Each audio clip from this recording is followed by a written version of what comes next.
p.m. Central Daylight Time. At 5:51 p.m. Central Daylight Time, a large and extremely dangerous tornado was located near Sun City, or near Saranita, moving northeast at 30 miles per hour. This is a particularly dangerous situation. Take cover now. Damaging tornado. Source, radar indicated rotation. Impact, you are in a life-threatening situation. Flying debris may be deadly to those caught without shelter. Mobile homes will be destroyed.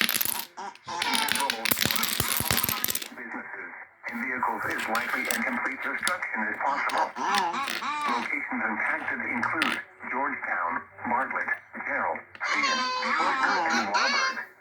To repeat, a large, extremely dangerous and potentially deadly tornado is developing.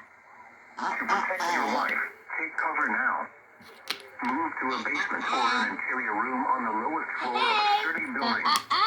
Avoid windows. If you are outdoors, in a mobile home, or in a vehicle,